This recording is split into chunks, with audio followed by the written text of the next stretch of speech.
Action. Lights, camera, action. Hello. We're back with Pierre, the filmmaker extraordinaire. Hi guys, how are you? Very good, mate. Very good. Great to see you. Great to see you again. Now, is that a virtual background or is it that cozy where you are? It is that cozy, yeah. That's amazing. That looks wonderful. Where are you?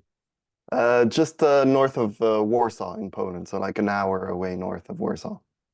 Beautiful, mate. Yeah, right in the countryside. There's a river right next to where I am. It's very nice. I'm sure you're out there tickling trout and catching them with your hands for your morning breakfast. Yeah. That's right. That's right. All right, Lauren, what's your first question? What is your favorite Polish dish? Polish dish. Oh, we're going with food. Okay. Yeah, Okay. nothing else. All right. Yeah, so I think in general, so I mean, pierogies is like a very, I don't know, have you ever had pierogies? They're No. dumplings, essentially Oh, Polish dumplings. Yeah. They're very nice. There's some meat ones that I recommend, but there's also some that have cheese, potato, and onion. Very, very nice. But in general, like if anything, it's soups. Like Polish soups are, yeah, it's something special. They're just better than elsewhere. Yeah.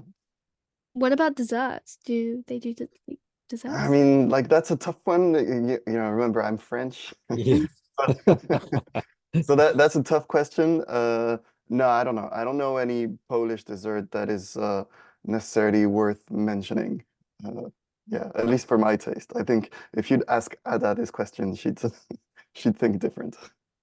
All right. Well, Lauren doesn't want to come to Poland anymore. Is that? Oh, right. Okay. Dumplings. You want the dumplings? All right. Fine. The dumplings. Cheesy potato and onion and then meaty dumplings. Yeah, Sounds yeah, very good. I mean, other than food questions, did you have any Bitcoin related questions? What you mean more important questions? I don't know. I don't really have any more questions for Pierre. No? Mm. No, none that come to mind. Nothing about like the whole festival that they're going to be throwing? Um, do you know how many people's roughly going? No, actually, we don't know that yet. We're hoping for a maximum of 500 people, Yeah. but we expect more around 400 likely. Unless we manage to do a crazy marketing push and people have nothing planned. But yeah, this kind of scale. Is it Enough cold?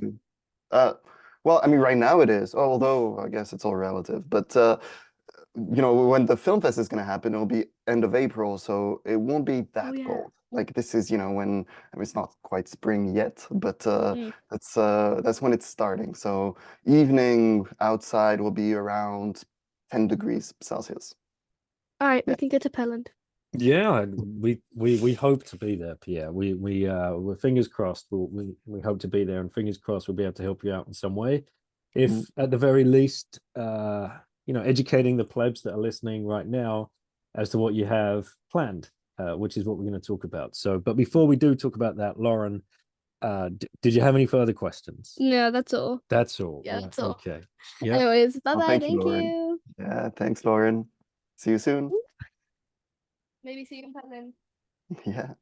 All right, mate. So, why don't we get it? Let's do a quick catch up. Yeah. Because crazy year last year, we Mm. were lucky enough to run into you in Miami, in Mm-hmm. Biarritz, Mm-hmm. In in Prague. Lugano, In Lugano, in Prague. Prague. Are we missing another one in there? Not sure. I think that's it. But and you guys actually came to stay in our region of France, Yes, yes, yes. where it was great that actually my friend Stefan was even open to welcoming you and accepting Bitcoin for your stay and your And the truffle hunt. truffles. Yes. Exactly. Yes, yes. Yeah, that was great. And very, very nice person, Stefan. It was if ever anyone wants to go truffle hunting in France, ask Daniel. He's got a great recommendation. Yes, I do. Do you actually? I mean, the plebs love all this kind of stuff, right? Do you want to explain that experience? How Stefan set it up and took you around and taught you about the truffles and what you learned? Yeah. Yeah. So first off, I learned that hunting truffles, I mean, I guess, is that what we call it in English? Hunting truffles? Yeah. Like that's what you say in French, yeah.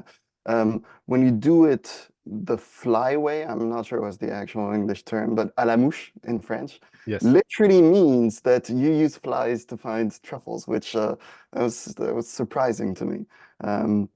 Because yeah, the traditional way is to walk around and with a stick tap the ground around trees, and wherever you see some fly that jumps out, this means that there is likely a truffle under there, because these flies will lay their eggs all the way into, so that the eggs or the larva, I'm not sure, go all the way down to into the truffle, and therefore eat the truffle, and you know, ideally you catch it before the flies. And yeah, so that was really something. But just arriving there, just on top of this hill, I mean, I don't know, it's a Périgord, it's just a beautiful region of France. Um, and we were lucky with the weather as well. So just arriving there, a beautiful view. I think we just went into our room and instantly went to go look for these truffles, which was right there as well. So no, that was very nice. And also Stefan had a very lovely, very sweet dog that also helped us found some truffles. I have to say though that after we ate them, because we met for dinner, and I don't know Yep. if you remember, but you know, Ada didn't feel too good. There was just too much of this truffle presence Yes. for the evening. But that's just us. That's not the experience itself. The experience itself was nice, and we had a wonderful coup de boeuf that we shared. That was very nice too. Yes, indeed. In the Black Duck. Yeah, it was Yeah. great. And it was great to have a Bitcoiner in the region and to hang out and talk all things Bitcoin. Mm. Yeah, and yeah, you're right above the Caves de Lascaux as well, which are very Yeah. historical landmark in France. Yes, yes. Actually, we went the next day on the way back before heading back to Bordeaux, and yeah, and it was nice. Although it's funny because you realize you're in a fake environment Yeah. where it's conserved. So, but it's so well built, so well done that you really feel like you're there. And there was yeah, a very funny guide with a lot of stories. It just they actually made it very immersive. Which yeah made it a very good experience. Plus, there was no one because it was you know when was it, like in March or February, something like that. So Yeah. not so much the tourist season there. So yeah, it was very cool, very nice place. And I love it because you know once you start going down the Bitcoin rabbit hole, learning about the history of money, anthropology comes in, and to be living in that region and to be as close to those caves as possible, where you know, Neanderthals were roaming, and you know, just like what were they thinking? What were they Mm, doing? How were they? You know, what was their medium of exchange? All of these thoughts come to mind, but as well, you know, I've heard stories about the paintings, or some of the paintings in those caves are painted in such a way that they're made to uh, like move. They animate themselves under flickering light. So if mhm. you imagine you've got a torch and you can slowly wave the torch around and it flickers and it looks as though the animals are running across the plains, you're like, huh, they were watching movies? Like they Yeah, were, essentially that is one of the theories, right? That it yeah, was an equivalent to watching movies,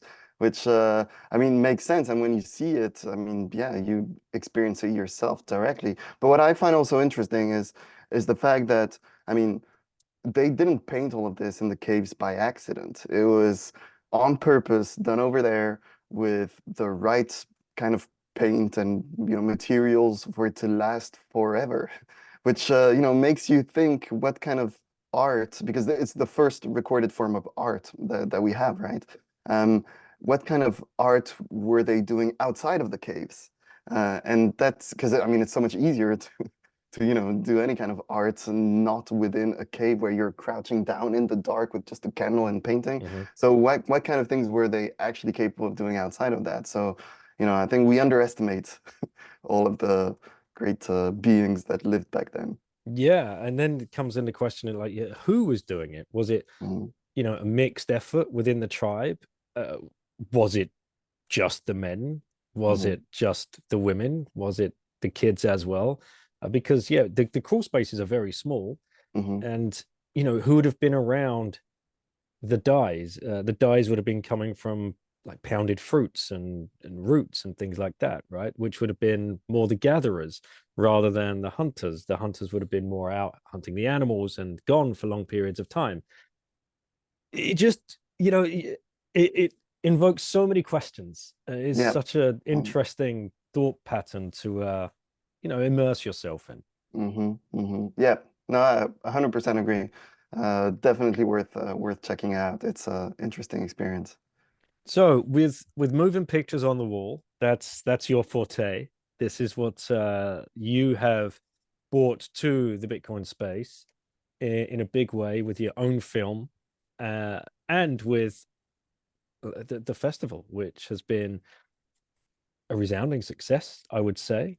Maybe you have been underwhelmed, overwhelmed. I'd like to get your thoughts on the last 18 months of your journey since releasing your own film, and then focusing on the film fest, and helping other artists get their work out to as many people as you can.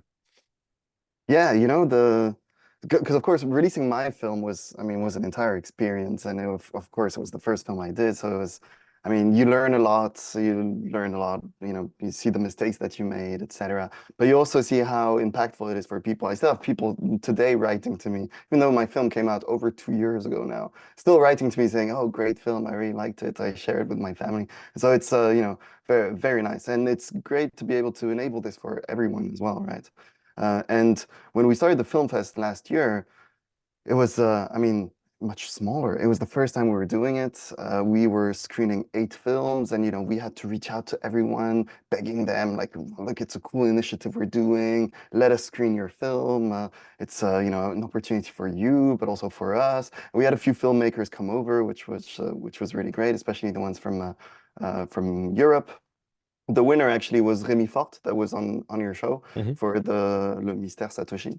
And I mean, great, he was there as well. He came, he got his little Satoshi statue as the prize. We're changing that actually this year. We're going for rabbits, but okay, I'll talk about that later. Um, we have also Aaron that came from Human Bee, director of Human Bee. He came over and came with Jan, which is the character of Human Bee. So they were able to, take part in some panels, explain just the whole film making process. But so this film in particular, it's about Jan being orange pilled. So he was there too to explain that. Um, who else did we have? Yeah, well, but yeah, a bunch of other people. I can't remember. But we were making this together with another event that is a libertarian event in Warsaw that is organized by Tomek, that is the co-founder of the Bitcoin Film Fest. So he was doing both things at the same time, which was a bit crazy. But it allowed us to also get people that were not from the Bitcoin world to attend because it was a sister event to the Libertarian Conference. So that was very interesting, and it allowed us to engage so much more around Bitcoin throughout the whole weekend that the conference was lasting. Um, but after that, I mean, we were trying to figure out what exactly do we want to do with the Bitcoin Film Fest, and I mean, I don't know. It's like exploding, to be honest. We've just done last week at Adopting Bitcoin in Cape Town. We did a Bitcoin Film Fest there. We did before that Adopting Bitcoin in El Salvador as well. And these are remote events. We didn't travel there. There's someone from our team of volunteers that just saw the opportunity, was already involved with us and talking with us, etc., and said, "Well, I mean, I can host it." And I mean, the one in adopting Bitcoin in Cape Town, I mean, so many people talked about it. It was so very, very good to be able to see this from Europe, and see also the impact that this can have. Same thing in El Salvador.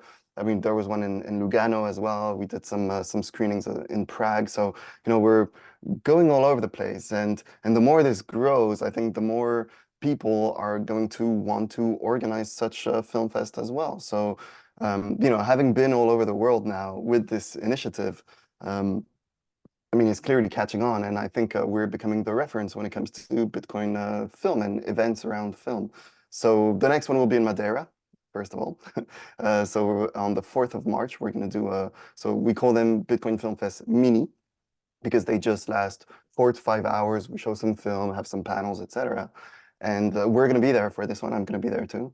And then after that, we've got our main event. This one is happening once a year, and the next one is in Warsaw in April 19th to 21st, together with the European Halving Party, because there are chances that the halving will be right on that weekend. We're monitoring this constantly, you know, like what are the predictions? When is the halving going to happen? And so far, we're on track. So Yeah. you know, yeah. There's the different dates, obviously, because you know there's different estimates, and you don't know how the difficulty is going to be adjusted, etc. But yeah, it's getting closer to the 20th of April, which is the day of the halving party. So that's pretty exciting, and we hope we actually nail it. There's this big building called the Palace of Culture in the center of Warsaw, and we're hoping to, and we're trying to project onto the building 840,000, which will be the block height of the Yes. halving. Yeah, so you know that's the kind of initiatives we're trying to build. But generally, I mean, yeah, overwhelmed by the fact that I mean I don't know how many volunteers we have now because Tomek is the one that is really organizing that big time with everyone. But in preparation for our event in April, we've got just in the past week, like 5 people joined our team in order to help us communicate, get in touch with a particular community, or also help us here in Poland directly to organize some of the elements. So it's yeah, it's great to see a community coming together for this kind of initiative. Awesome, mate. Awesome. So talk us through what the weekend's going to look like. If anybody's kind of thinking, because of course we have the halving party going on in El Salvador. I know a lot of plebs have already booked to go out there. That's a huge commitment, right? Yeah. That's a lot of time because you're not going for just the weekend, you're going for a week or two.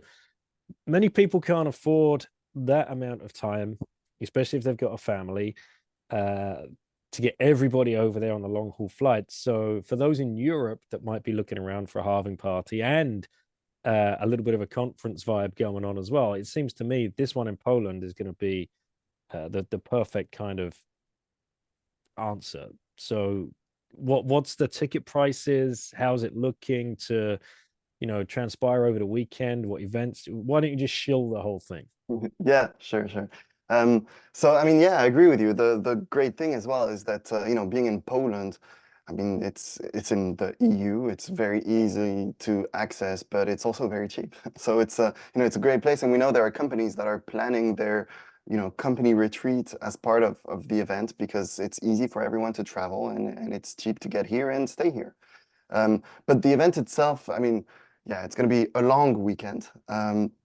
We're actually going to start on Thursday evening, where we're going to organize the first bowling championship, Bitcoin bowling championship, as just a bit of a welcome event where there'll be a proper championship organized. Everyone can have some drinks. There's all of this organized in the venue.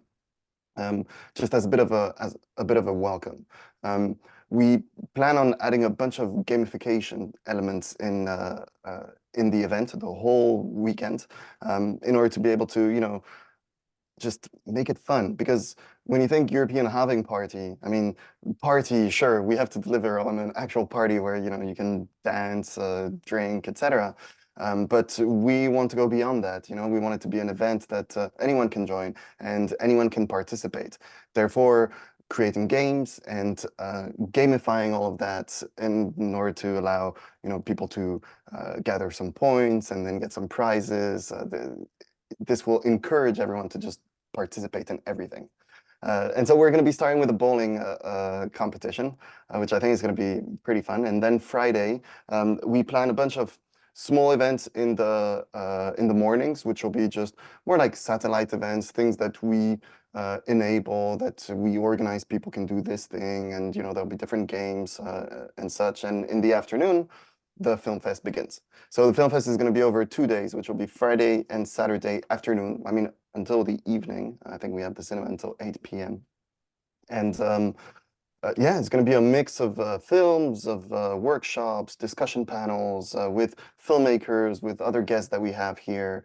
Just try to make a bit of a blend, move away from, or rather not try to reproduce a strict conference format, but allow it to be more around the Bitcoin culture and what people are actually doing outside of technology. So there's, celebration of film, obviously through the film fest, which is the main cultural thing that we're going to be celebrating.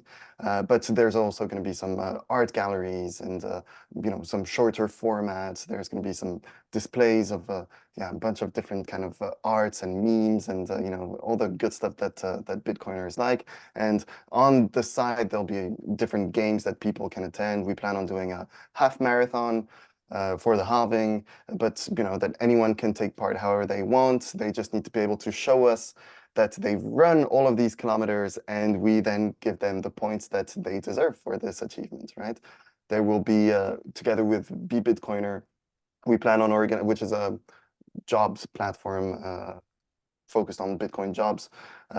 We plan on organizing a networking speed dating where people can just talk for 2 to 5 minutes with a company, then bell rings and you move. And also for participating in that, we plan on giving out some points just to make people want to do that. All of a sudden, if there's some stakes, which is, well, I'm increasing my chances of getting up the leaderboard and or winning some prize. Well, it breaks a certain ice people may have. So that's what we're hoping to achieve. And Saturday night, well, on Friday night first, we also want to have, well, there will be 2 events. There'll be, of course, our VIP party, but we will also have a regular pleb party, let's say, where we want to introduce a pub quiz as well, where people can get in teams and just in a pub ask Bitcoin questions and give people free drinks for it and extra points. Saturday will be the film fest, and in the evening, the actual halving party. So the whole film fest is happening in a cinema that is inside of the Palace of Culture. So I talked about it earlier, which is like this. It's one of the first buildings that was rebuilt after the Second World War. Poland was destroyed, 98% was destroyed after the Second World War. And one of the first buildings that Stalin wanted to actually put there was this Palace of Culture. And so it was built for Stalin. And it looks like these, well, in Moscow and a bunch of, Eastern European cities, there are similar buildings. And this one now has a cinema, it's got bars, it's got a theater, it's got a nightclub, it's got just a lot of different cultural things. So we want to make sure everything is around that building because it's very central to Warsaw, but it's also just, it's impressive. You're standing under that. It's very nice. And right outside of the cinema, we're going to organize a silent disco. So, you can have, yeah. So there'll be two DJs playing, and there will be a third channel that will be for films or short video clips, etc., that are created by Bitcoin content producers that will be on a big projector outside, and you can just always move, between channels, including watching some of the Bitcoin content that is there, which makes it, I guess, funny and just different and easy to talk about, to talk during the event, etc. And then this is when we're gonna announce who are the winners of the film festival and of all of the other games that we did, and give the prizes. As I mentioned earlier, it won't be a Satoshi statue, but we want it to be a statue nonetheless, but of a rabbit, because it is our mascot, a white rabbit, because you follow the white rabbit. Yeah, so this is the prize for the filmmakers. In terms of films, we have, we're going to be premiering Dirty Coin, which is the most, anticipated film in the Bitcoin space for over a year now. So, we're humbled, very proud that we can show this film at the film fest, that Alana chose to come over to Poland to be able to premiere that there. But this year we're also opening up to other films that are not only focused on Bitcoin, but around the Bitcoin ethos, so pro-freedom, essentially. We are going to screen a film about Julian Assange, and a film about very American, the right, and how the right is disappearing, of creating your own weapons at home. So the kind of films that are about freedom, and some of them are no longer accepted in film festivals. simply because of the topic that they're, you know, what the film is about. And we don't want that. That's not what we want to represent as the Bitcoin Film Fest. We want to be able to, you know, if it's important topics around freedom that people should learn about, including Bitcoin, well, then we want to screen it. So we have 16 films in total. We still haven't gone through the actual shortlist. We won't be able to screen all of that. Yeah, but 16 films that are all new films. I mean, you know, I think we're expecting 3 premieres out of that, and the other ones are, you know, if available, hardly available online. They're, you know, brand new content, including some fiction films that are not just Bitcoin documentaries, but actual Bitcoin stories. And we're not sure yet which ones we're going to play, but there is actually some content like that that is being produced, and we have to promote it, because if we don't, who will?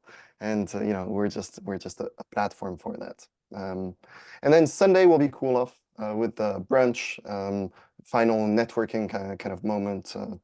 And in the evening, I mean, we have some ideas, but a lot of people might leave already on Sunday afternoon.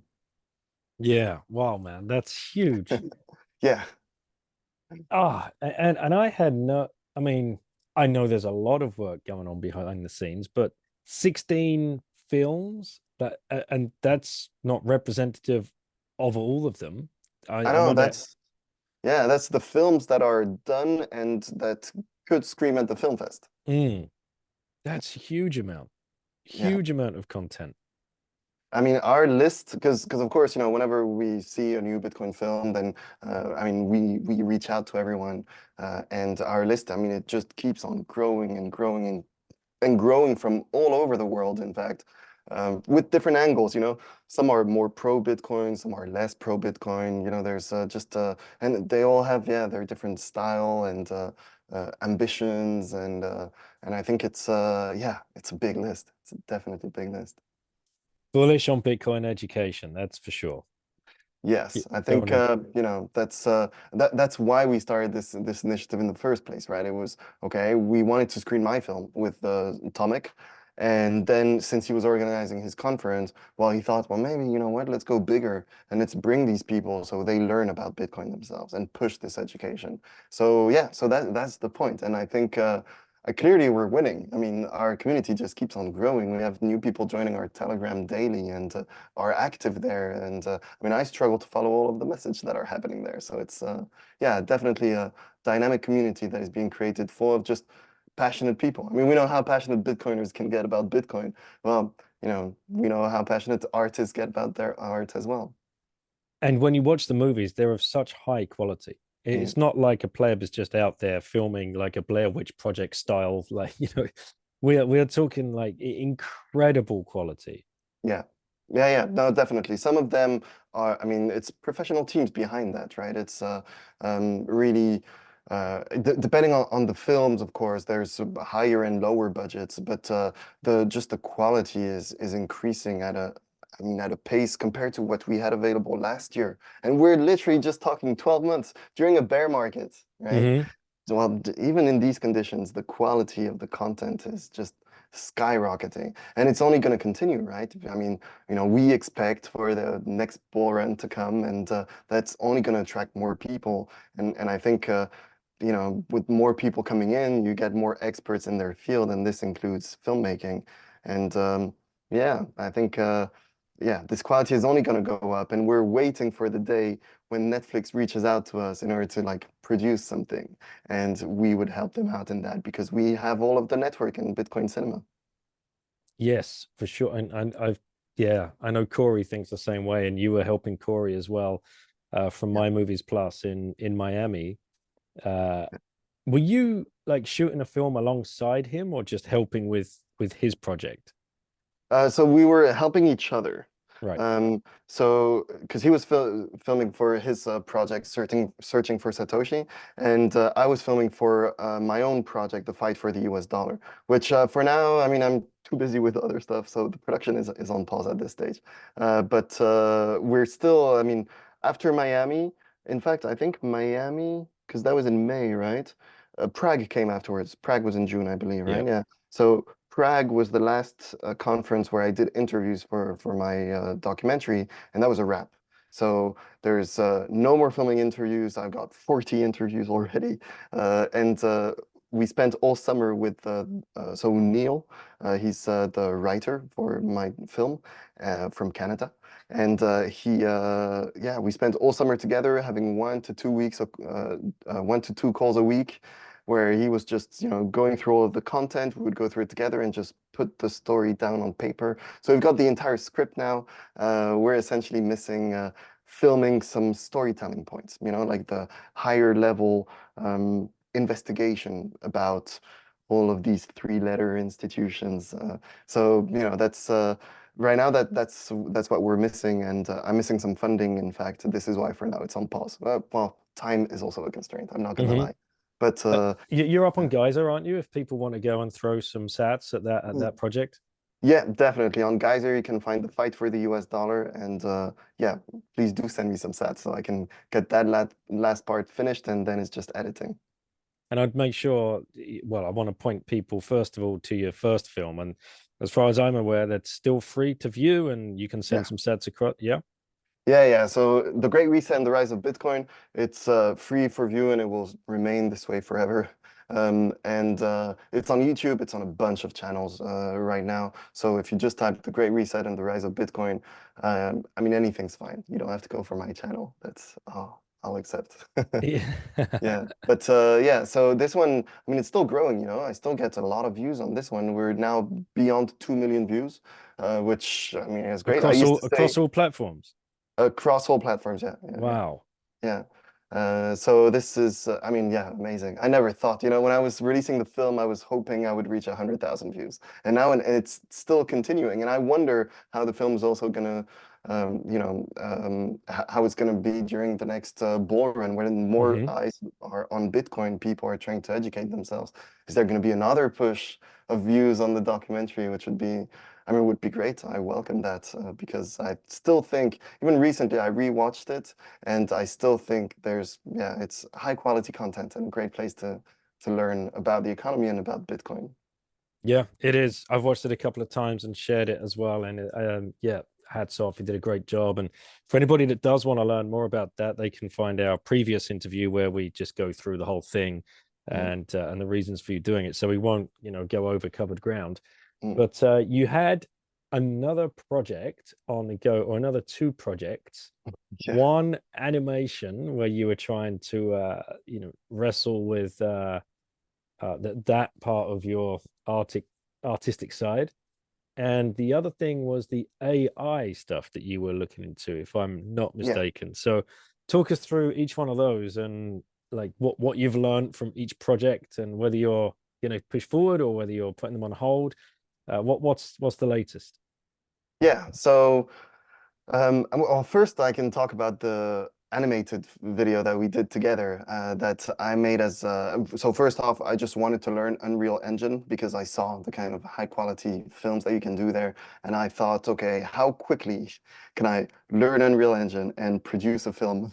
Well, of course, it's just 1 minute 30 presented as a trailer for anyone that didn't watch it, and you can find it on the Bitcoin Film Fest website. Actually, it's right there. If you scroll down, it's right there. So bitcoinfilmfest.com, and it's about Satoshi Nakamoto that is narrating with your voice, in fact, because of course Daniel narrated this short video that is just explaining how he was sent from the future in order to solve the problems with money because they only get worse.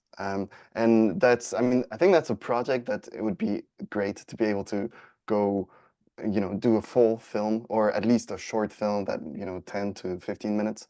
I don't have the time for that right now, but I mean, it's a funny experience, especially animating things in 3D is just I mean, it's just an interesting experience. It's different than filming something because you can spend so much more time on every fine detail that allows you to just reach this extra level of perfection, which is, good or bad, it depends, right? Because art is also made in the imperfection. But it just makes it this different experience, and Yeah, with money in the future, I think I'd go for a longer story. The point, I think the short film, yeah, I called it Orange Pilled. The idea, so the whole scenario that I originally imagined was that um, the scene starts in the future. There's multiple characters that are having a conversation, and you understand that they're part of a rebellion that is trying to fix the problem with totalitarian control, CBDCs particularly. This kind of angle, the future world of full control AI, the dystopian that none of us wants to see. Um, and at that moment, they realize that they are being tracked by the police, and the police is about to enter the apartment where they are. And there's this main character. He just pulls out a pen drive from a computer or similar kind of thing, and he takes an orange pill. And this orange pill allows him to go back in time. And this is when he spends his time focusing on that. So I think just the angle of being able to present the negative future we could head towards with CBDCs and these kind of ideas, just presenting this and then introducing Bitcoin as the solution. I think I don't know. I think it's great narrative in general, and I think it would be an interesting project to do. But at this stage, it stayed where it's at, which is just this 1 minute 30 video. And if anyone watching this is a 3D animator and wants to get involved in something like this, let's just reach out to me. Yeah, but other than that, yeah, there's been some other projects. I created Talk to Satoshi. That is no longer live. That was the first AI chatbot that is based off Bitcoin. I mean, it had the Bitcoin Standard, the Price of Tomorrow, my film, the transcript of my film, and others, other sources like that. I think there was 5 sources in total, and it would answer as if it was Satoshi. And it buzzed like crazy. That was a great little project. But this got us experimenting with Lightning, because we added the possibility of tipping with Lightning, and so we did this implementation ourselves, and then just ideas started flowing. Since I had quit my corporate job in 2021, I hadn't programmed, right? This was like 2 years later is the moment I sat down to actually program. And yeah, I don't know, it just became very fun when I realized the intersection between NOSTR and Lightning and what can be done there.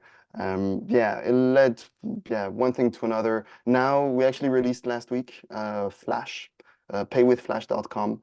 It's no longer an AI project, although down the road we are going to reuse elements that we've built, but we've created a payment gateway as opposed to payment processor. So we don't need to worry about Lightning infrastructure, wallets. Like, we rely on existing wallets and we use their infrastructure. We're just a communication layer that makes spending and receiving payments easy.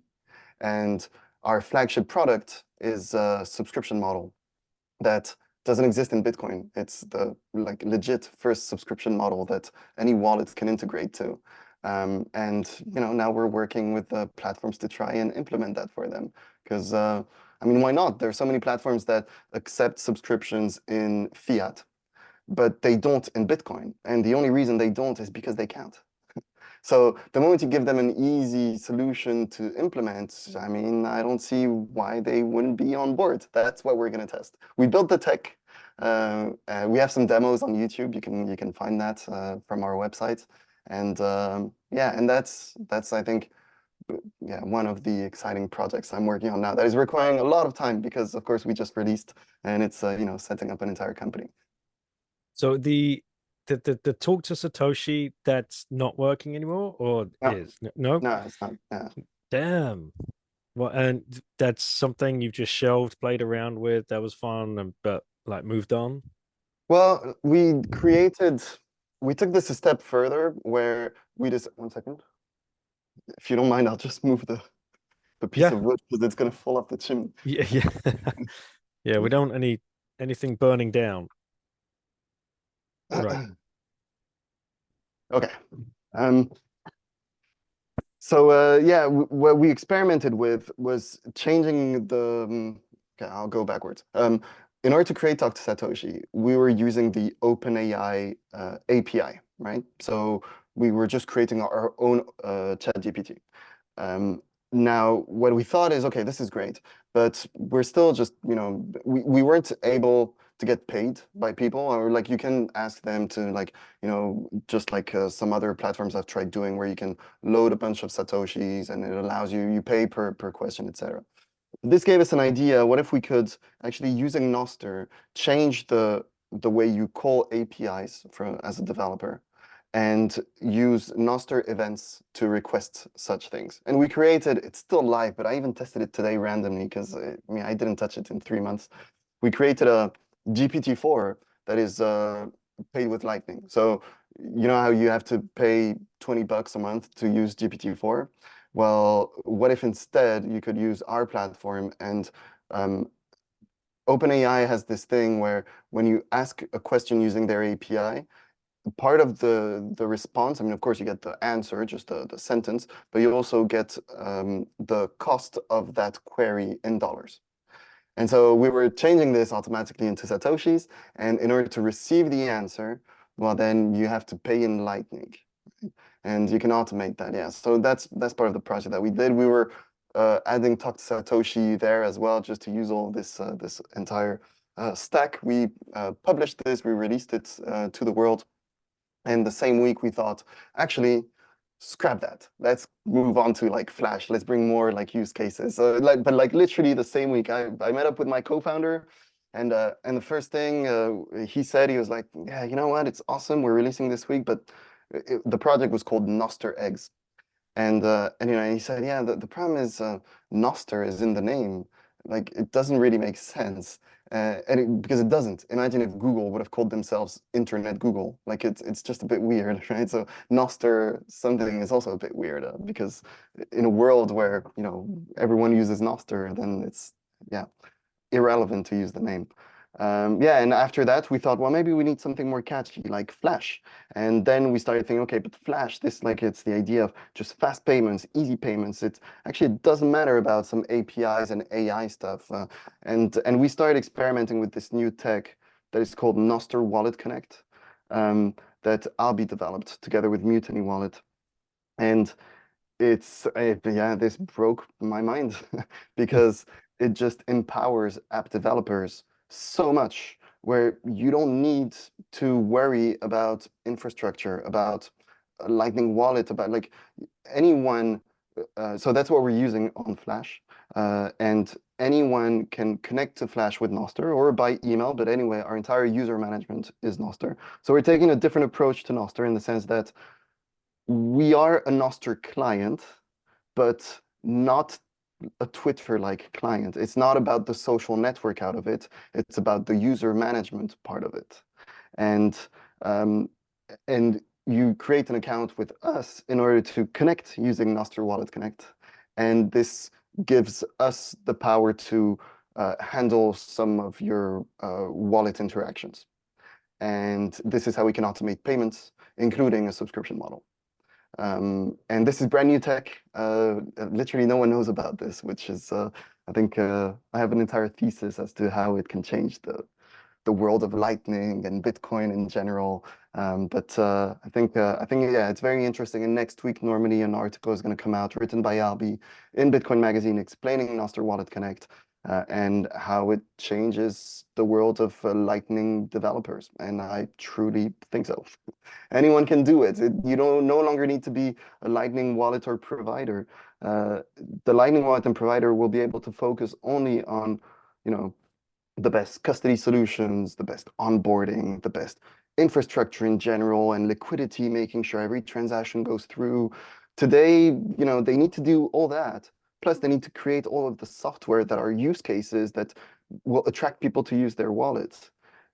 I believe that we're going to enter a world now where these two roles that Lightning wallets were doing, the whole application side, it's going to be removed because people like me can just do it, which I think is very interesting. It's going to create much more, many more apps, a lot more competition, a lot more not successful projects, a lot of successful projects as well. I think there's the potential of changing a lot of things simply because now app developers are empowered to do whatever they want with Lightning, and including some very interesting products. We created one product, so we have paywall, regular paywall. You go on a website, I have it on my blog. If you go on pierrecorbet.com and just check any of my blog posts, a paywall appears, and you can pay multiple ways. You can including pay with Flash. The moment you have an account with Flash, a wallet like Albi that is only a browser wallet, if you linked it up with Flash, well, you can pay using that wallet from a mobile phone. You can pay even on Apple TV because we're the ones taking control of that payment, no longer Albi. Anyway, that's just small perks. But we've created a video paywall, and the video paywall is you pay per seconds watched, essentially. So when you create it, it's just a form to fill in, and then you add a script into your HTML. It can be done on any, Wix website or any such thing, and it will identify the video on your website. It will track how much you're watching or you have watched, and based on that, it will. If you set it to 10 seconds, the demo I always do is 5 seconds, but I think the real use case would be 5 to 10 minutes. You can force stop the video and have a paywall appear, and it will only be available for the user to watch if he pays it, right? And so that's the use case of, you can rent a film for $5 on YouTube. What if you could rent per 10 minutes and you only pay 10 cents instead of $5? And if you didn't like it, you move on to another film. And same thing, you'll just pay 10 cents. And if you like it, you pay for the next 10 minutes, et cetera, or like streaming platforms and such. So, and we also made it so that our subscription model detects this. Therefore, if on a plain HTML, a user can just add 2 scripts that are added from our interface. So you create them for your application, and you will have user management set up with a login button that gets the user information from NOSTR, and his payment for the subscription plan directly checked and paid for, etc. And if you have a video on your website with the video paywall, well, then it will detect that your user is logged in and will not show this paywall to that user, only for non-logged in users. And this, to do what I'm talking about right now, we made it so it's literally a 2-minute setup, like literally, yeah. So that's the kind of stuff that we can build now that there's NOSTR Wallet Connect, and that's the solutions that we're trying to bring to just change how people build apps with Lightning and NOSTR. There's so much going on in Nosterland as well. I can't keep up with it, but I had Simon Smith. I've got to drop that soon. He's building a company alongside a founder as well called Fanfares, which is going to be pointed at podcasts in particular, and pay per second sort of thing, a little bit like value for value, a little bit like what the Nick and Oscar are doing over at Fountain, but this is specifically on NOSTR. And then all of that content is consumed on NOSTR rather than on, me as a content creator on the podcast, I'm completely beholden to Spotify's RSS feed because they bought Anchor, and that was the only place that I was uploading, and then they push it out to everybody else. And you could get rugged on their audio pretty quickly if you're deplatformed, and that goes for all of the podcasts as far as I'm aware, unless you're completely hosting everything through your own server. And who does that? Yeah, not a lot of people do that, right? I mean, unless you already have a huge following that allows you to do that. Otherwise, I mean, you need platforms where people can randomly find you as well, right? Yeah, exactly. You got to be all over the place because some people, they'll never use Google, and some people will never use Apple, and others, they want to use Fountain because they want to be able to support the show with sats, or use the boost function and leave a message on there and connect with other plebs, which is a great place to do that as well. But yeah, now NOSTR blows this all open for everybody, and man, it's too many of us probably myself included, being guilty of this. I've been sucked into the other layer 2 debacle debate that's going on at the moment, which is being fueled by bad actors in the form of these ordinals and stamps and inscriptions and shit that is filling up the block space. And it is an attack. If you actually stop and just go to mempool.space and actually look inside one of the recent blocks to see what is going on there, what is being recorded on the blockchain, and you're just blown away by how bad it is.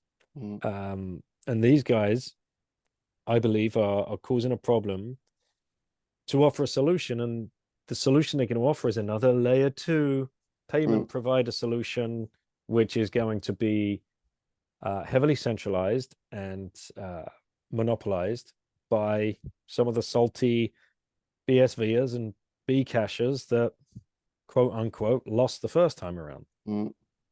So all of that noise is blocking the signal which you've just talked about. Like you're there building, and so is Simon, and so are many other people. So for those listening, don't get too drawn into the negative side of especially Bitcoin Twitter. But at the same point, we need to be very aware of what they're doing, and we cannot be complacent.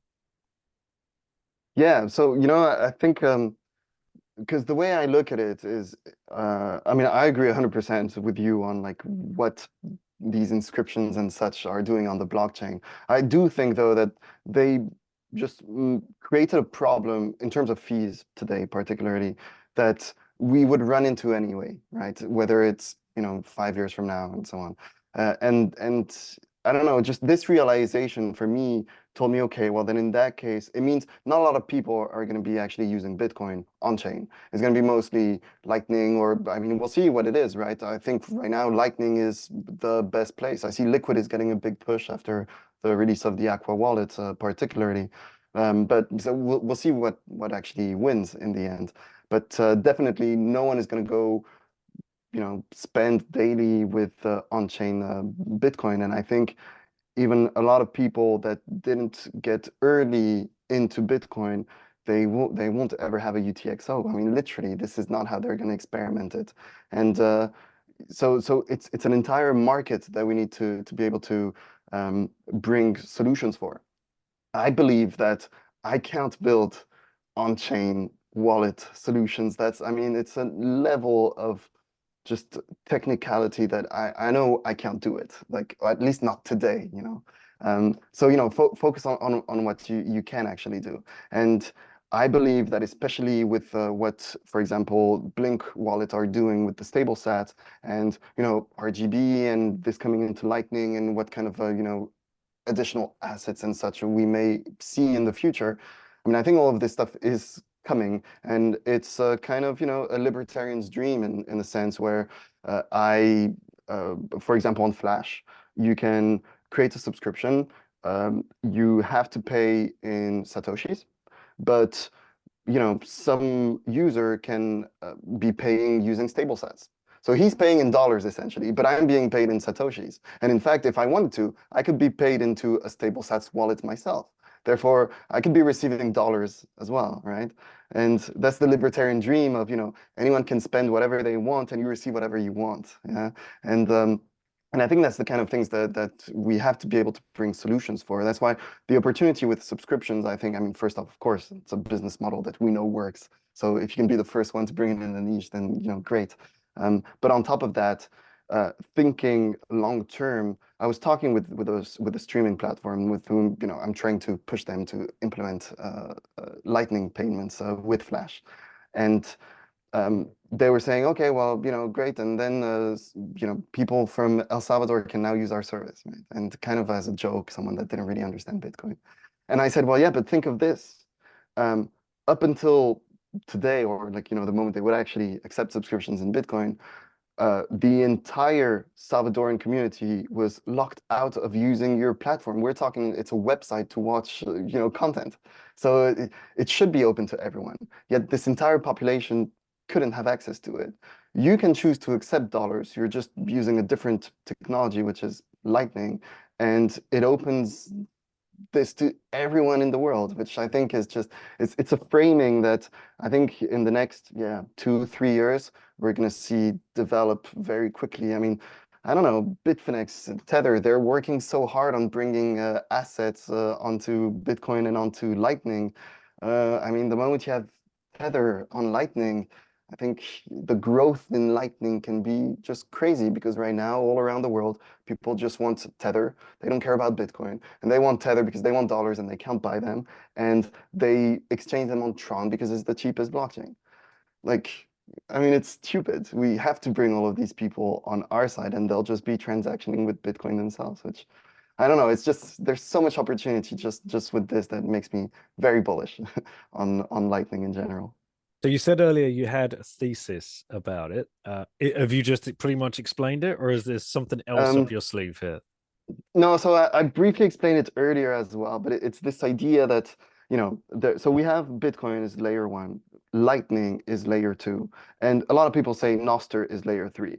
And I think up until July, it wasn't quite true. Like, it was just a network that accepted Lightning. I think this Nostr Wallet Connect tech that it came out in July, created by Albi. I think this is what creates a true layer 3, actually, because, you know, it allows for, how can I say that? If you have a layer 1 and a Lightning layer 2, the Lightning layer 2 is using the assets that are on layer 1, and it's using the same, essentially, infrastructure, because it is still UTXOs that are going into Lightning, right? So it is a real layer 2 connected to Bitcoin. Nostr as a social network, just like this, an open protocol, it has nothing to do with that. It's completely separate. And even if you add just the initial zapping technology that was added there, it's also completely separate. It's just as if Facebook would add Lightning payments today, right? Now, Nostr Wallet Connect creates this true layer 3, because the payments between wallets are this communication between wallets about, you know, this user wants to pay this user, or this one wants to request this payment. Well, this now happens with Nostr Wallet, with Nostr events. So Albi Wallet can communicate with Mutiny Wallet and ask for payment, and this request and the payment and the confirmation of payment all happens with Nostr events, right? So they're just communicating via Nostr. And what this allows to do is, you know, there's a big debate as this wallet is using this Lightning versus this one using this Lightning. Which one is better? You know, which one will be more adopted, etc. This essentially solves that problem. We don't care about this anymore. The only thing that they need is they need to be able to make a payment, send a payment, request payment, like make an invoice, you know, these basic features that a wallet does. They need to do it in a way that is compatible with Nostr Wallet Connect. And what tech they use in the backend doesn't matter, as long as they can create an invoice, pay for an invoice, etc. And what was an issue was this communication between wallets. Now this communication is solved with a standardized protocol that is Nostr. And so, you know, it's a true layer 3 essentially, and it adds to that a user. You know, you can pay to contact, things that you couldn't do out of the box with Lightning, right? Now you can do it out of the box with Nostr. And yeah, and you can automate a bunch of things and give all of this power to app developers that don't need to worry about infrastructure. Yeah, and so this is where, you know, there's the separation of what Lightning wallets will do in the future. Yeah, so that's, I think that's the long-term vision with Nostr, that, I mean, whether it's going to succeed as a social network or not, I don't know. To be honest, I don't care. I don't use it as a social network, right? I build on Nostr, but I don't use it. I always could just go on Twitter, and whether it's successful or not, I don't know. But one thing is certain is that anyone with the Nostr profile can go on Flash or create a new one on Flash. And, you know, I'm saying Flash because we're the first ones to approach Nostr as a payment gateway and facilitator. But, you know, it's open source tech. I mean, there's going to be a bunch of Flash competitors that use the same technology. And I think that, yeah, it's going to just open up the entire payment space and Nostr space much more via user management and compatibility. Yeah, more than we think it is a solution to social network. I think it's a solution for Lightning. Hmm. Interesting, mate. And interesting, you've got my mind racing now about like the legacy social networks, right? Mhm. And you mentioned Facebook, classic example. And all they need to do now is plug into NOSTR Wallet Connect, and anybody with a Facebook profile, well, that would enable them to be able to accept micropayments for content, likes, things like that. Same on Instagram, right? Maybe that's a better example. Same company, right? Facebook, Meta, whatever you want to call them. Is that the right way to think about it? Like they I mean, wouldn't yeah, need that. We don't need this DM or Libra or whatever they were going to start trying to implement and got shut down for. They could literally now say, okay, right, well, we don't need to build anything in house. We just like NOSTR Wallet Connect, and that you need to create an NPub and you're good to go. And now you can monetize your pictures on Instagram. yeah, Go ahead. it's literally that easy. I mean, I swear it's Mate, that's a literally game that easy. changer. Yeah, it's I mean, integrating with it as an app developer, yeah, you can have payments done in like, I mean, I don't know, in half a day you can add monetization all over the place on your website. It's really a game changer. Imagine that. And that's just like in-house Facebook. Like they don't have to do anything, build anything. All they've got to do is explain a video of 30 seconds of how for you to create a Nostra account to start receiving payments for your content, if you so Yeah, wish. pretty much. And again, like us in Flash, for example, we're using Nostr for entire user management. But our users, they don't need to know what Nostr is. They don't need to care about Nostr. We're just using it because this way we have a public key, and if he decides to put a picture, a name, an about section, this is directly published into Nostr. He can log in on any client, and this information will be available, right? Because it's not on our database, it's on relays. Um, but other than that, I mean, users, they don't need to even know we're using Nostr. You see what I mean? Like, and the only thing they need to do is on our platform is add a wallet. And I don't know if you've seen, but there's this. So in crypto, there's a wallet connect kind of thing that any app can add, and it allows to connect your wallet.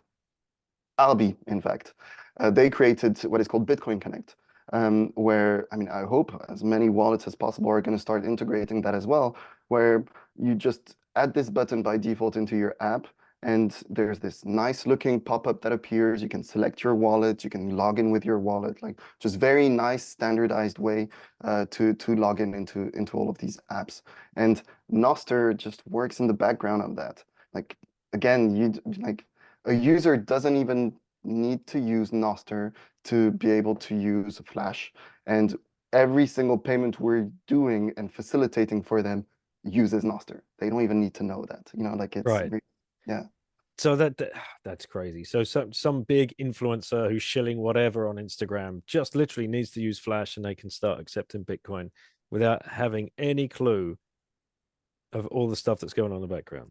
Yeah, exactly. I mean, that's how we want to do it because you got to make it easy. I mean, if you think about how niche Bitcoin is of a topic in the world, still very niche, ETFs and stuff, but it's still very niche, right? Then in that niche, you've got Lightning. I mean, how many Bitcoiners do you meet that have never used Lightning? I mean, it happens at every single conference. A So, lot. yeah, It's actually shocking to me. shocking. I agree. I Yeah, agree. it's one thing that I was at a meetup just a couple of weeks ago in Kent, Hmm. and Orange Pill app had put a little bit of money towards the event organizer. Say, look, here's £50 worth of sats. Put it towards some bar snacks or some drinks, or use it as a little lightning kind of game, whatever. Hmm. And so the guy said, right, we've got some sats from Orange Pill app. They're supporting the event, and who's never used lightning before? And there was about 20 people there, and like a lot of hands went up. I'm like, Hmm. whoa, wow, we forget. Like we Yeah. really forget how early we are. And I was even speaking to one guy, and he come up to me and he said, "Oh, are you the guy giving out the free sats?" And I said, "Well, no, I'm not, but I can help you with any questions or Hmm. whatever else, and then we'll go over to to the chap over there that has the sats, and he'll send you your first sats. And he's like, yeah, but I feel kind of weird about it. I'm like, why is that? He's like, well, you know, I learned about Bitcoin ages ago, and I even bought some Bitcoin back in 2013, and it was on Mount Gox, and I managed to get it off. I'm like, 11 years? Like 11 years, really? And you've never used a Lightning wallet? He's like, no. I'm like, Yeah. okay, well, let's just go to this wallet, download it. And as he's downloading it, he's like, oh, is this going to give me some keys and shit I've got to write down? I'm like, what? Like, wow, man. Like, it's shocking to me the amount of people that have been in or around Bitcoin for over 10 years in this case, like that they stopped the learning process for whatever reason. And it's only the geeks like you and myself that are listening to the podcasts 1,000 hours a week generally, or making a podcast or making the films and getting to the conferences. And when you realize, so that the trope in Bitcoin is few, right? It's so true. Yeah, definitely. It's so true, because when you go to like a 4,000 person conference and 1% of the people there are using Lightning or actually know what they're doing and going up, like, can I pay in Bitcoin? And you're getting side-eyed by you're like, huh? What? It's so crazy how early all of this is. It's, you know, it's just so niche. And if you add NOSTR to this, it's, I mean, you're entering a level of, I mean, it's, you know, it's amazing tech. It's crazy tech, right? I think like if the moment it goes mainstream, I mean, it'll change the world, and we all know that. But if you want to get a new person on board, it's, I mean, just explaining it. Just if you actually want to explain what is happening, it's way too complicated. So the only thing you can do is make sure that it's so easy to get set up and to start either sending or accepting payments that they don't need to even ask the question, how does it work? They can see instantly, oh, this is how I can get paid. Okay, like that's all right. It's a 30-second video. I can reproduce this myself, right? Like, yeah, so that's the goal. I think just being able to simplify things so much that no one needs to care about what is happening in the background. And, you know, I mean, a minimum, obviously, but I'm talking peer-to-peer open source technology. Like, you know, it's if it's all, you know, tech that no one is sharing, then sure, it's worth asking what's happening. But, you know, I really just mean in terms of user experience, making it so simple that there's no question. There's just, I'm getting paid now. Do you have any NOSTR films coming to the film fest? No. We don't. Really, just Bitcoin focused or freedom focused, but nothing Nostr related. Right. That's how early that is. Okay. Yes. Well, for those that want to learn a little bit more about that, Max DeMarco actually made a documentary. I think it's about 15 minutes long, which is very good. Little explainer. Yeah, for a YouTube video, it's extremely high quality. Very recommended. Yeah, good film. Yeah, it's yeah, well done, Max. Mm. All right, mate. Damn, we've covered a lot of ground very quickly. I don't know where to take it next. What else is on your mind? I mean, you've no, I don't know. I think that's pretty much it. You know, I'm just trying to figure out how to fit all of this in my schedule. But yeah, at this stage, just looking forward to Madeira, and you know, for every one of my projects, preparing to be able to go to Madeira and show the work the right way. We're, as I said, 4th of March, we have the Bitcoin Film Fest there, which you know, it's in the central cultural, I forgot what it's called, but like a cultural center in Funchal. That is a booked 4-hour event, which is amazing. And yeah, we hope a bunch of people come. Is it covered in the cost of the ticket? Is it an extra cost? Actually, that's a good question. I'm not sure. I'm not sure. Yes, that's a good question. Yeah, I prefer not answering that, but you can go check it out on the Bitcoin Atlantis website. There's you know, you can see more information there. Yeah. But so, you know, we're getting ready for for this event, we know there's going to be so many people that, getting filmmakers to show their work and talk about their work, etc., is going to be fairly easy to do. But we want these Bitcoin Film Fest minis to be just as memorable as our main event. So it's got to be dynamic. So there's a bit more. I mean, there's a lot of programming still that has to come into play. So looking forward to that. That's very, very exciting. I found it on the website here, Right. bitcoinatlantis.com, satellite events, Bitcoin Yeah. Film Fest Mini. Get to know Bitcoin Cinema, movie themed event from the Bitcoin Film Fest, screening what's best, fresh, and upcoming in this space. Watch and debate films, meet artists and Bitcoin culture in Madeiran cinematic theater. So yeah, 4th of March, 3 till 7 p.m. Centro Cultural. That's a lot of Portuguese. Yeah. Free entrance. There you go. Free entrance, exactly. Yeah, that's what I thought. Right. That's what I thought. The only event that we make paid is our main event in Warsaw, and the whole weekend tickets are. I mean, we have the price in Satoshis, but it's around $80. Excellent. And for good time to shill the conference, 1st to the 3rd of March. Use the code BITTEN and you will get 10% discount off all your tickets. And I know at the moment, so many plebs that are going personally, and they're taking their families, and that's the coolest thing, because there is going to be a whole kids stage. It's even going to be, from the last I heard from the organizers, word was going to be that there's even going to be a creche style, nursery style, where you could even leave, check your kids in, and they will be looked after, for you to be able to go around, look at the expos, get a drink with some plebs, go watch a couple of speakers, and for the teens, for the tweens and teens, there's going to be gaming areas. I think Nathan's going to be going across and taking his Sats man, and hopefully his son and my son will be helping run that like they did in Prague. And this is what it's all about, right? It's about bringing the families to these events now, and not being the lonely dude that leaves the family behind to go and hang with these crazies all weekend and come back a different person and have to deal with that calm down, which is what's worse, the Bitcoin conference FOMO or come down? I think come down. Yeah.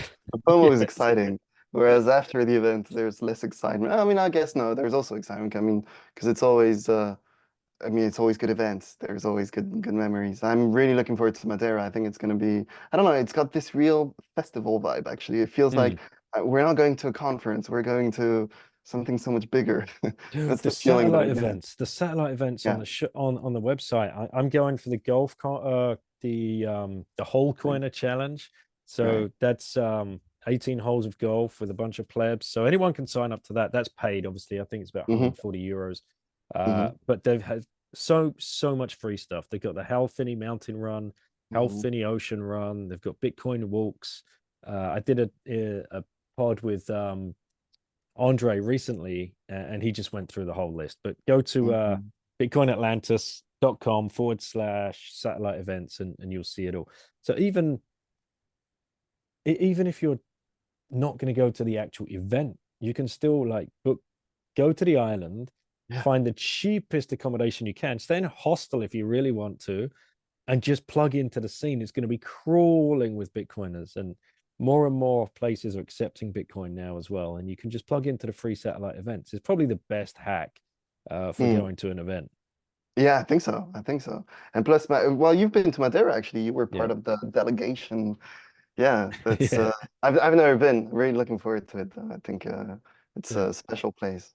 Beautiful spot. And yeah, well done to all of the Euro plebs that are putting this on, because go back 24 months. If you wanted to go to a conference, you were flying out to America, or there wasn't too much going on in Europe. But now we have Prague, then we've got Madeira, then we've had Biarritz, which has been growing as well. There's the Bitcoin Economic Forum coming up in Paris. That's going to be their second year. You've got your thing going on in Poland. In fact, so you got March Madeira, April Poland, Poland. June Prague. Yeah. That's gonna be epic as well, Oh, actually. Riga, I forgot I'm not shilling Oh Riga. yeah. That's in August. That's another, I mean, Mm, what an event. mm. Yeah, sorry, America. We love Yeah, you, Europe. but Yeah, Europe is taking over. It's good. I'm very happy to see that. You know, it's great to be able to be on calls with people that want to build stuff, and we're all Europeans. We're like, yes, go Europe. You know.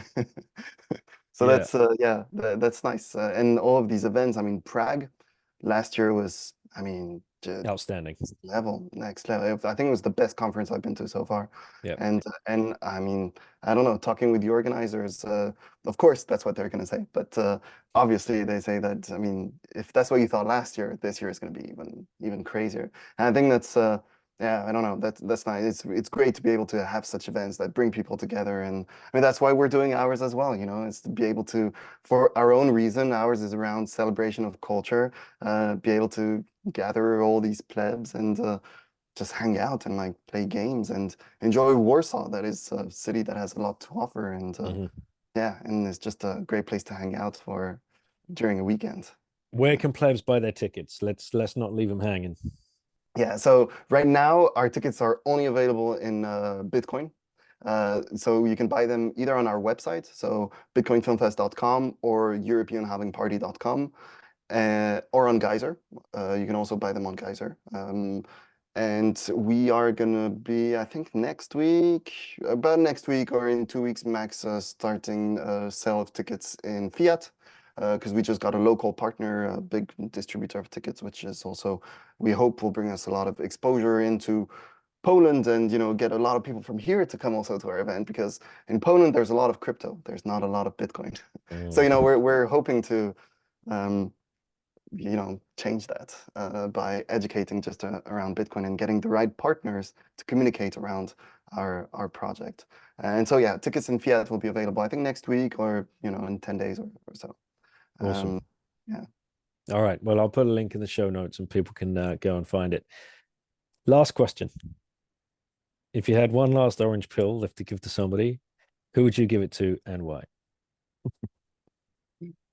Um, I think, you know, I'd give it to someone that because instantly I started thinking people around me, you know, like, I don't know, family, friends, but I don't know, this, it'll come, right? And we don't argue about this enough. But I'm thinking maybe, you know, someone, like there's someone that I hate when she talks about these topics. And that'd be Christine Lagarde. I think she deserves a big pill. Like, Suppository, as Knut yeah, Svanholm says. Yeah. If you yeah, suppository, that's a good one. Yeah, so maybe I think that's yeah, she deserves one hell of an orange pill. Simply, I mean, I think of it because just today I saw a video of hers talking. I mean, anyway, just the same usual bullshit around the economy, and Mm. yeah. So I think that's one of, because it impacts me directly, right? Being a European living in Europe, I think. I mean, sure, I'm in Poland and it's a uh, different currency, but still, you know, like there's big influences from the European Central Bank. And yeah, so I think that's the kind of person that I'd like if they'd understand it. Yes, yes, yes, yes. And I was just at lunch with some friends today, and they're sitting there scratching their heads, and they can't figure out why the prices of everything are going up so damn quickly. And when they travel to Europe, they're like, "Wow, it's like it's almost cheaper in the UK. Like, when did that happen?" Like, Yeah, keep asking those questions. I'm not going to sit here and orange pill you at the lunch table. I've learned from many a past mistake of ruining lunch when I'm out with my wife and our friends. And just like you say, follow that rabbit, yeah. keep asking the questions, Mm. and yeah, you'll get there. And you know when to start delivering the orange pill now. You get better at your timing. You It's feel it, you know, like whether you should start mentioning something or not, or just mm, a little, you know, a little, what would be the word? Like just a hint, something that yeah, that's more the approach that I have. Or so there, it's more of, you know, maybe dropping a hint in order to not necessarily start a conversation, but also reacting rather than instantly pushing the Bitcoin story, reacting to the kind of bullshit I can hear and just, make people realize, well, this is kind of stupid. Like, and not even talk about Bitcoin, just like make them realize that the whole logic they have isn't necessarily what the real world is like. And yeah, if you continue talking, then it always goes down to inflation. But Mhm. Instead of and another thing, did you know? yeah, yeah. All right, mate. Well, or just send them the Great Reset. Send them the link to your film. That would be another thing to do. Yes, yes. And a very professional way to leave the podcast and shill your work again. So anyway, thanks, Pierre. If people want to reach out, if people want to help with any of your work that we've discussed, whether that's Flash, whether that's the animation movie, whether that's the what do you call it, the second film, The fight for the US dollar. the fight for the US dollar. You're doing so many things, or volunteer for the conference. Is Twitter the best place to come and connect with you? Yeah, I think so. I mean, definitely go check the Bitcoin Film Fest Twitter account and go on, again, bitcoinfilmfest.com. There's all the information. There's all the links to our socials. Join our Telegram because, that's where everything is going on. And if you want to help, yes, please do reach out to us. We also do have some job posts on bebitcoiner.com. So you can also apply as a volunteer there. We talk with, Tomek takes care of talking with everyone and making sure everyone is heard and and gets a chance to join our team. And for the other topics, Flash and my film, you can just find me on Twitter and reach out. I'll answer for sure. Awesome. Well, thanks for everything you're doing, mate. It's been great to get to know you over the last 18 months or so, and looking forward to seeing you in Madeira and wherever else we cross paths. And like I said, fingers crossed, we're going to try and get to Poland and come hang with you at the fest. Yeah, I look forward to it. I look forward to Madeira. Yeah, thanks a lot for having me, Daniel. See you, brother.